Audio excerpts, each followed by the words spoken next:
The other guests were very noisy at night. On both nights of stay I had to get up from my bed and go out and shout at the people in the corridors. I've never had this experience at any other hostel. This hostel does not appear to do much to ensure quiet hours are respected by the guests.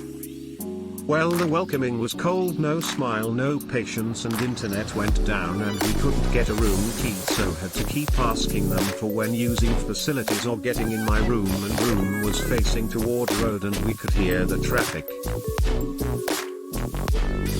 The atmosphere in this hostel is very friendly, and the location is very close to the top spots. With the underground, London Bridge, you can get to and away from the hostel easily.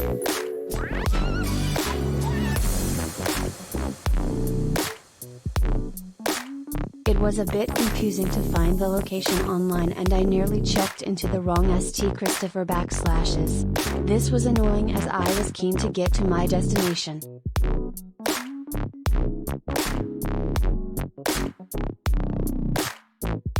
Incredibly friendly and helpful reception staff. Always cheerful and informative. Beds with private with curtains and own light/power socket. Fantastic location, near London Bridge and South Bank and a wonderful borough market. Bathrooms really varied from bad to good, and at first I wasn't /aware I was using the worst one on the first floor, completely wet and dirty floor, nowhere to hang your dry clothes or towel, apart from super wet windowsill, dirty common room/kitchenette, only a microwave and a kettle, no sink,